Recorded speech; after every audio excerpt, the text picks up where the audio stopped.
How's it going, everybody? This is Brendan over at Vape and Bob. I'm coming at you today to talk about something other than a review. We're going to have a little bit of a discussion. I want to start it off saying thank you to my 6 subscribers and anyone who's watching my videos. I know I'm not big like all the other guys, but I still appreciate it. However, I would appreciate any kind of hint, tip, comment, anything you want. It could be, thanks for doing this, appreciate it, or why are you even on here? Doesn't matter, I'd like to hear it. So, that's going to start it off with a bit of a... I know there's a word for it, but I can't think of it. But anyway, bringing it back around vape-related, we're going to talk today about safety involving regulated boxes and hybrid top caps.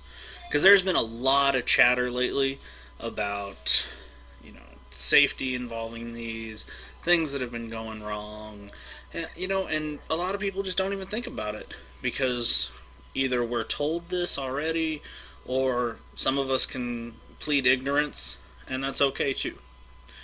But what we're going to talk about is how to be safe using boxes and hybrid top caps.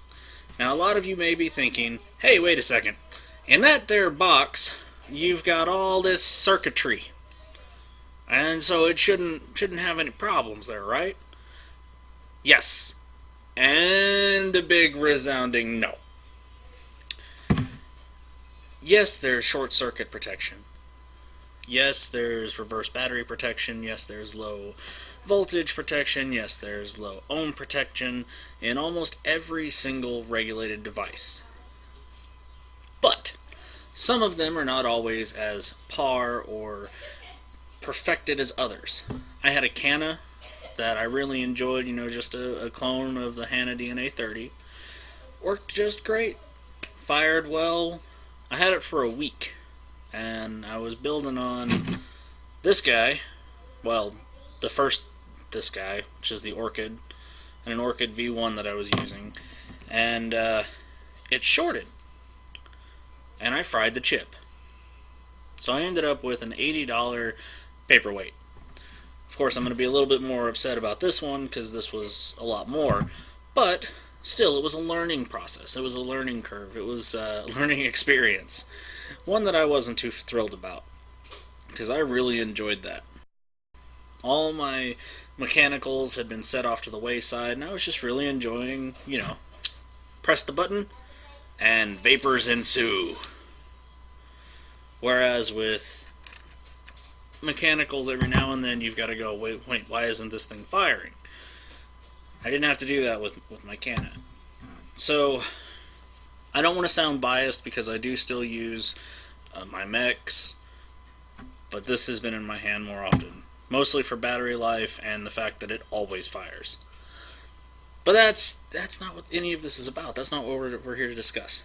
So, when you are using either a hybrid top cap device or a regulated device, here's the thing whenever you're using a rebuildable atomizer or RDTA, RTA, RBA, RDA, whatever you want to call it. The thing about it is, always make sure that your 510 pin sits way outside.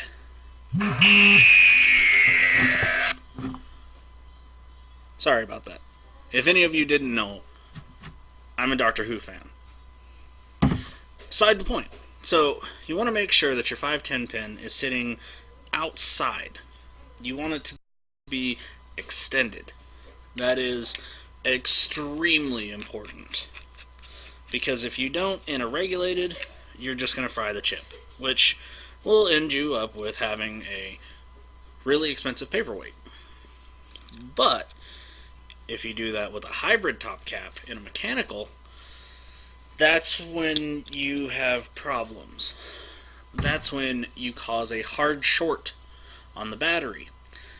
I have hard shorted 3 batteries in my life using a smoke Omni tester. Let me tell you this. It scared the poo out of me. because all of a sudden everything went really, really, really hot. So it's not fun. And if you don't do anything about it, it does lead to a complete and total meltdown of the battery, otherwise known as venting. Mm-mm. No good. No good at all.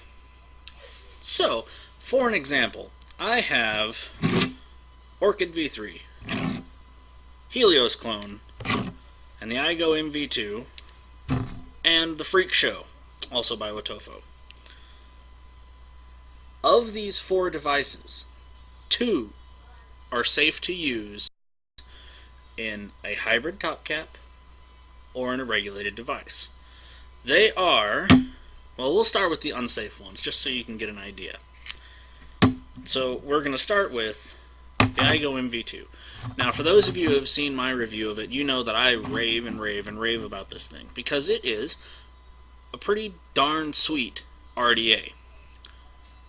But only on a mechanical mod. Because of that. See how it's just right flush with it? You do that in a box, and it's not going to fire. Or if it does, it's going to hard short, and it's going to fry your chip.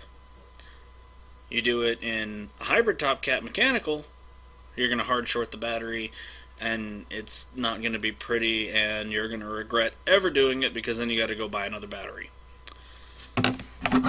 Then we have this Helios clone. Now, the thing about this one is it does protrude, but not enough, not really, because it's there, but hang on, let me get my calipers out real quick, and I'll show just how far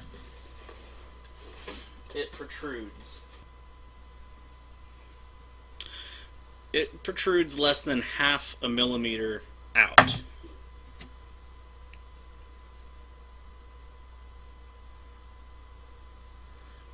The Freak Show protrudes 1.2 millimeters out. And the Orchid V3 is about 0.75. So while you could try, I wouldn't recommend it. Not really. Because it might not, but is anyone really willing to put it to the test to either gain an explosion or a 80 to however much you spend on a box paperweight? I know I'm not.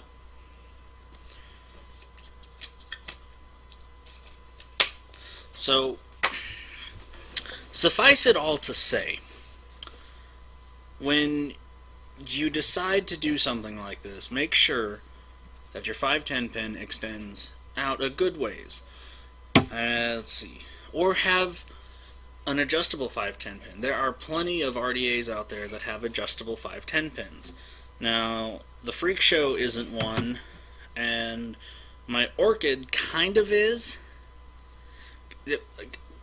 What's hard about these ones with the flat head in between there, see, is they give that assumption.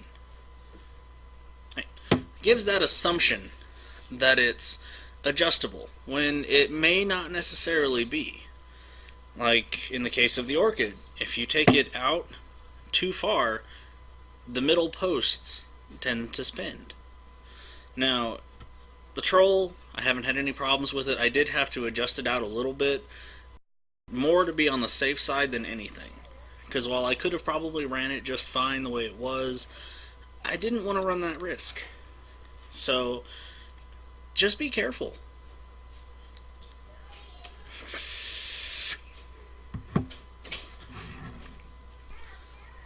It's a good idea if you're going to use a regulated box or a hybrid top cap, know what you're doing. Now, for an example of hybrid top caps mods, the 4.9 is one. There is a hybrid top cap for the... Oh, darn it. They do have a hybrid top cap for the Stingray. There's the Hellboy. A lot of these have a hybrid top cap. So make sure you use an RDA with an extended out 510 pin. Well, that's pretty much all the PSA I have for everybody. Feel free to leave your comments down below, and feel free to also visit our Facebook page. It's facebook.com/vapeandbob. I'll post a link in the description. So, yeah, that about wraps it up for tonight. Sorry about being, like a week and a half or 2.5 weeks. I don't know. I lost track. Too much has been going on. But sorry about the wait. I'm going to do my very, very best to start being more involved. But here we go. Hope you guys have a good night.